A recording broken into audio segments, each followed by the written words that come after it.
আপনি দেখেছেন আজকে বাংলাদেশের অবস্থাটা কি? অন্তর্বর্তীকালীন সরকার, তেনাকে আমরা নির্বাচন করেছিলাম সংস্কার করার জন্য, কিন্তু দেখা যায় কিছু দল তাদের সংস্কারে বারবার বাধা দিচ্ছে। এর কারণটা কি? দেখেন, চোরে চোরে হালি, এক চোরে বিয়া করে আর এক চোরের হালি। দীর্ঘ 53 বছর পর্যন্ত এরা সিন্ডিকেট, এরা দেশটাকে লুটপাট করার জন্য ঐক্য হয়েছে।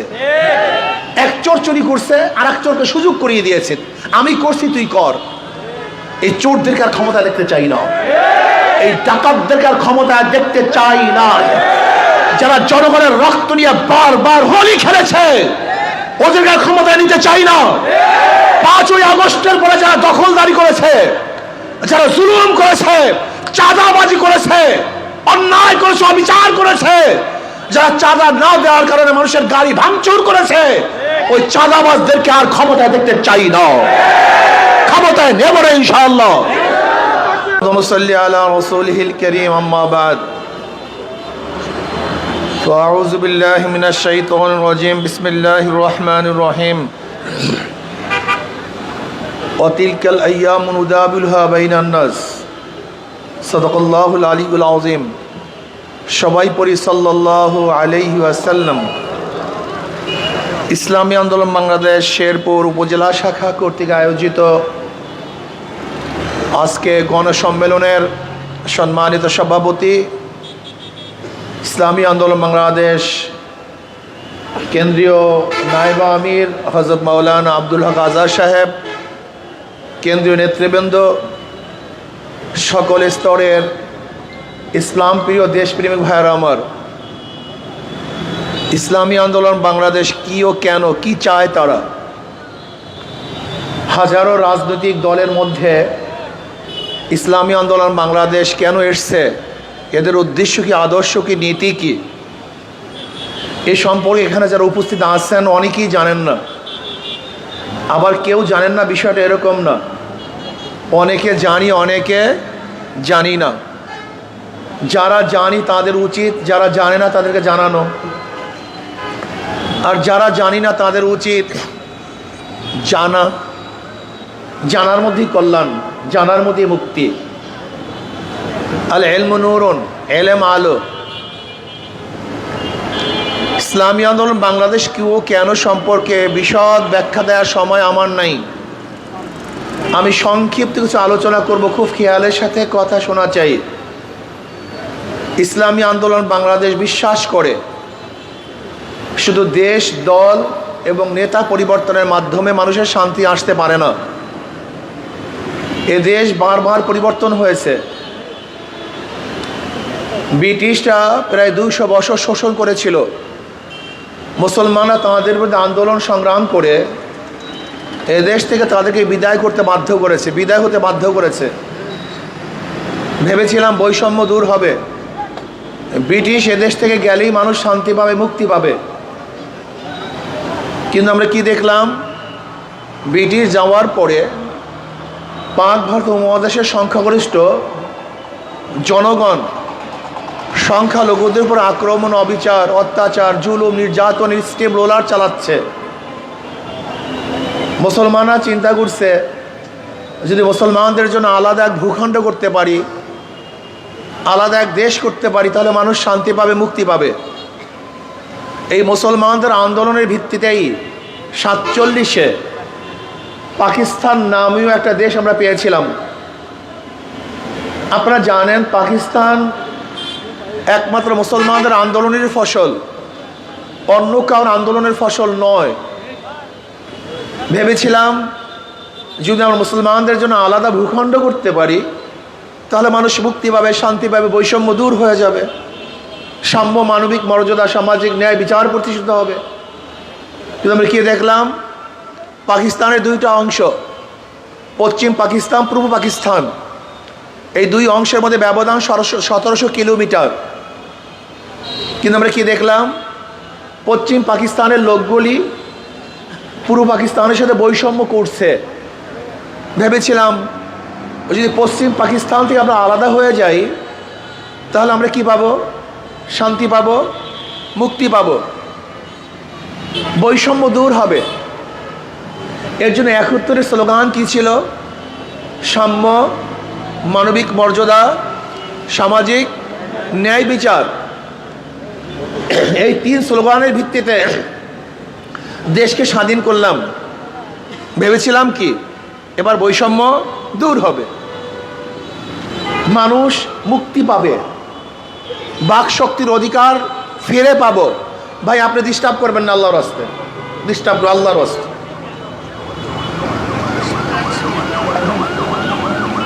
বৈষম্য দূর হবে, মানুষ শান্তি পাবে, মুক্তি পাবে। কিন্তু আমি কি দেখলাম, ৭১-এর পর থেকে আজকে ৫৩ বছর পর্যন্ত যারা ক্ষমতায় ছিল তারা বৈষম্য দূর করতে, সাম্যতা সৃষ্টি করতে পারে নাই, মানবিক মর্যাদা দিতে ব্যর্থ হয়েছে, সামাজিক ন্যায় বিচার প্রতিষ্ঠিত করতে পারে নাই। আবার ২০২৪ ৫ই আগস্ট বৈষম্য বিরোধী আন্দোলনে ছাত্র জনতা ঝাঁপিয়ে পড়েছিল যে আমরা ফ্যাসিস্টকে যদি হটাতে পারি তাহলেই বৈষম্য দূর হবে, মানুষ শান্তি পাবে, মুক্তি পাবে, সাম্যতা, মানবিক মর্যাদা, সামাজিক ন্যায় বিচার প্রতিষ্ঠিত হবে। এই কারণেই মানুষ রক্ত দিয়েছে, জীবন দিয়েছে, সাম্যতার সৃষ্টির জন্য, বৈষম্য দূর করার জন্য। আমরাও রাস্তায় ছিলাম, জীবনের মায়া ত্যাগ করে রাস্তায় ঝাঁপিয়ে পড়েছিলাম। এবং আপনারা দেখেছেন ইসলামী আন্দোলন বাংলাদেশের অংশগ্রহণ করার পরই এবং আমাদের সশরীরে রাজপথে অবতীর্ণ হওয়ার কারণেই মনে হয় যেন আন্দোলনের মধ্যে নতুন মাত্রা সৃষ্টি হয়েছিল। সে আগুনের মধ্যে পেট্রোল ঢালা হয়েছিল, ধাউ ধাউ করে আগুন জ্বলেছিল, ফ্যাসিস্ট ভাগতে বাধ্য হয়েছিল। আপনাদের মনে আছে নিশ্চয়ই, আমি ৪ তারিখে বক্তব্য দিয়েছি, আগামী ৫ তারিখ ওই জনগণের গণভবন জনগণ দখল করবে। ৪ তারিখের বক্তব্য। ৪ তারিখ শাহবাগে বিকেলে বক্তব্য দিয়েছিলাম, আগামীকাল ৫ তারিখ জনগণের গণভবন জনগণ দখল করবে। আল্লাহর কি ক্রিসমাস, এই বক্তব্য আল্লাহ কবুল করেছেন। ৪ তারিখের বক্তব্য ৫ তারিখে আমরা বাস্তবায়ন দেখেছি। ভেবেছিলাম বৈষম্য দূর হবে, মানুষ মুক্তি পাবে, মানুষ শান্তি পাবে।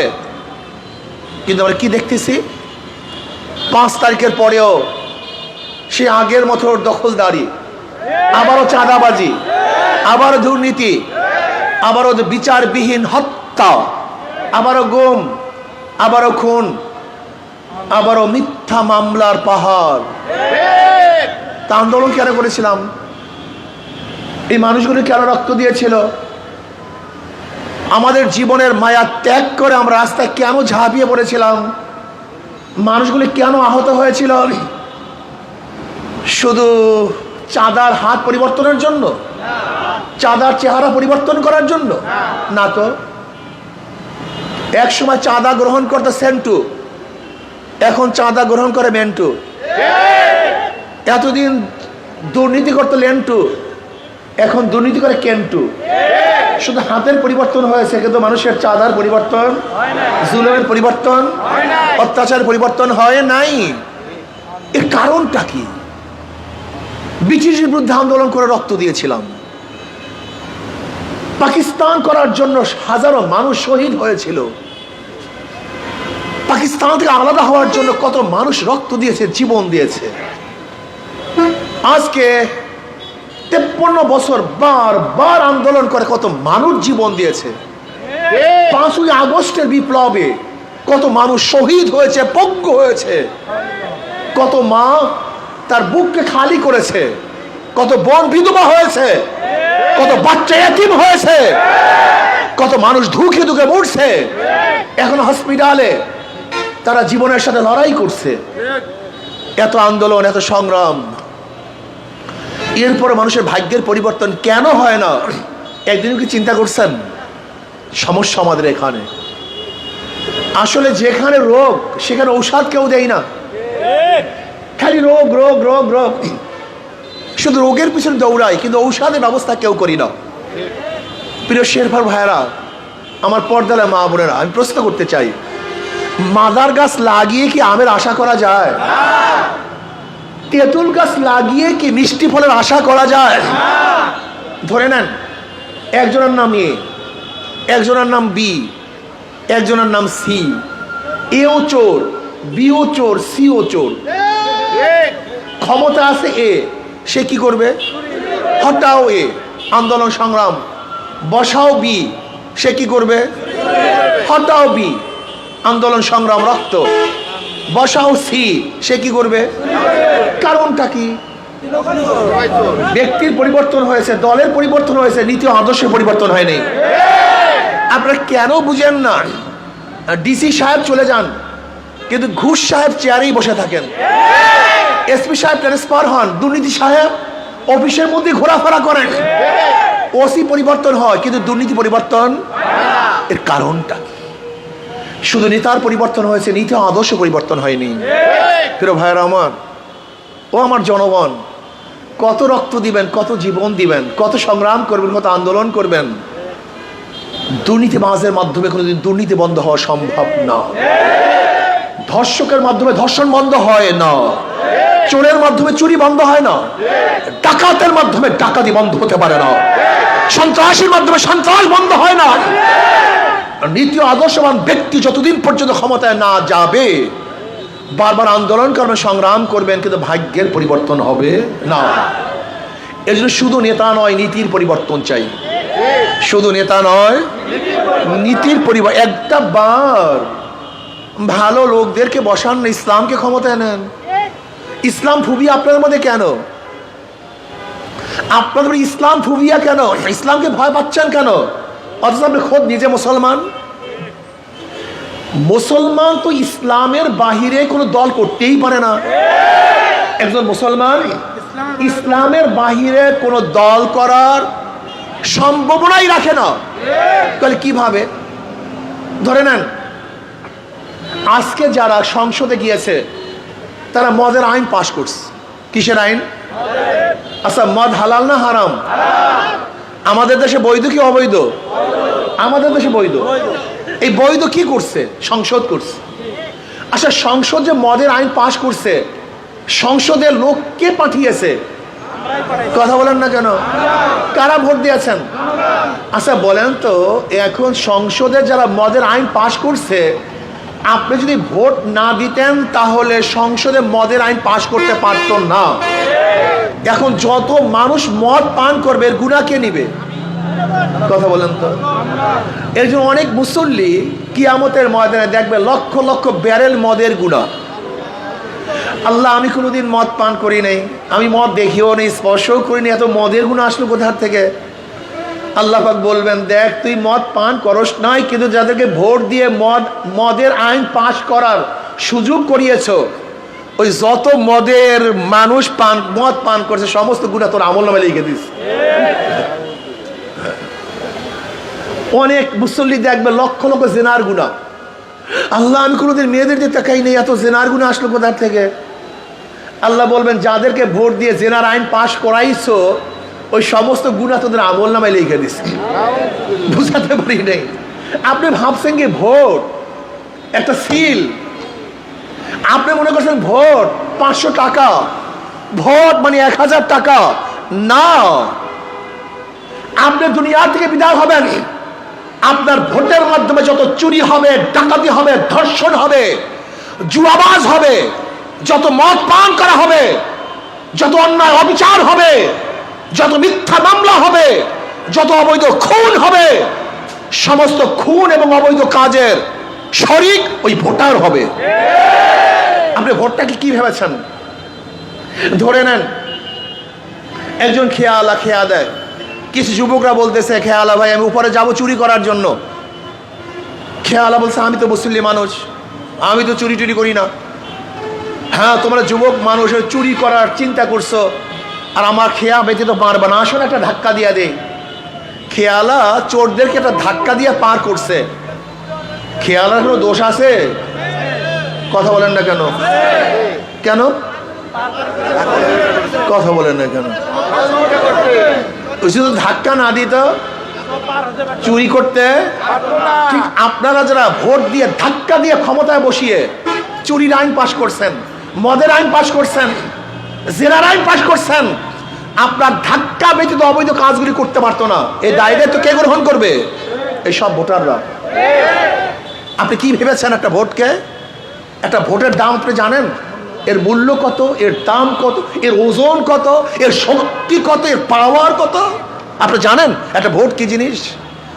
অথচ আমাদের দেশে মানুষ একটা বিড়ি, একটা সিগারেট, এক কলকি গাঁজা 500 টাকার বিনিময়ে দামি জিনিসকে বিক্রি করে দেয় এবং আজীবনের জন্য নিজে জাহান্নামে যাওয়ার ব্যবস্থা করে নেয়। এর জন্য কোনো মুসলমান যাদের ঈমান আছে তার ইসলামের বাহিরে কোনো সংগঠন করতে পারে না। তা বলতে পারেন হুজুর হিন্দুরা করবে কেন ইসলামী সংগঠন, খ্রিস্টানরা করবে কেন? হ্যাঁ, যারা গায়রে মুসলিম তার ইসলামী সংগঠন করবে শান্তির জন্য, শান্তি পাওয়ার আশায়। ইসলাম ব্যতীত কোনো নীতি আদর্শ মানুষকে শান্তি দিতে পারে, মুক্তি দিতে পারে। এর জন্য গায়রে মুসলিমরা করবে ইসলামী আন্দোলন শান্তি পাওয়ার জন্য, মুক্তি পাওয়ার জন্য, তাদের অধিকার বাস্তবায়নের জন্য। আর মুসলমানরা ইসলামী আন্দোলন করবে ঈমান ও ইসলামকে রক্ষা করার জন্য এবং দুনিয়া এবং আখিরাতে কামিয়াবি অর্জন করার জন্য। এজন্য একজন মুসলমান ইসলামী আন্দোলনের বাইরে যাওয়ার কোনো সুযোগই নাই। আপনি দেখেছেন আজকে বাংলাদেশের অবস্থাটা কি? অন্তর্বর্তীকালীন সরকার, তেনাকে আমরা নির্বাচন করেছিলাম সংস্কার করার জন্য, কিন্তু দেখা যায় কিছু দল তাদের সংস্কারে বারবার বাধা দিচ্ছে। এর কারণটা কি? দেখেন, চোরে চোরে হালি, এক চোরে বিয়া করে আর এক চোরে হালি। দীর্ঘ 53 বছর পর্যন্ত এরা সিন্ডিকেট, এরা দেশটাকে লুটপাট করার জন্য ঐক্য হয়েছে। এক চোর চুরি করছে আর এক চোরকে সুযোগ করিয়ে দিয়েছে, আমি করছি তুই কর। এই চোরদেরকে আর ক্ষমতা দেখতে চাই না, এই ডাকাতদেরকে আর ক্ষমতা দেখতে চাই না। যারা জনগণের রক্ত নিয়ে বারবার হোলি খেলেছে ওদেরকে আর ক্ষমতা নিতে চাই না। 5ই আগস্টের পরে যারা দখলদারি করেছে, যারা জুলুম করেছে, চাঁদাবাজি করেছে, অন্যায় করেছে, অবিচার করেছে, যারা চাঁদা না দেওয়ার কারণে মানুষের গাড়ি ভাঙচুর করেছে, ওই চাঁদাবাজদেরকে আর ক্ষমতায় দেখতে চাই না, ক্ষমতায় নেব না ইনশাআল্লাহ। এর জন্য আমি জনগণকে ঐক্য হওয়ার জন্য আহ্বান করব। দলগুলি ঐক্য হোক অথবা নাই হোক, যারা ভোটার আছেন আপনারা ঐক্য হন। কিসের উপর ঐক্য হবেন? শুধু এই কথার উপর ঐক্য হন যেই দলের মধ্যে, যেই ব্যক্তির মধ্যে, যেই নেতার মধ্যে চাঁদাবাজ আছে, দুর্নীতিবাজ আছে, জালেম আছে, খুনি আছে, ধর্ষক আছে, ওদের দল করব না, ওদেরকে ভোট দেব না, ওদের মিছিল অংশগ্রহণ করব না, ওদের কাছে যাব না।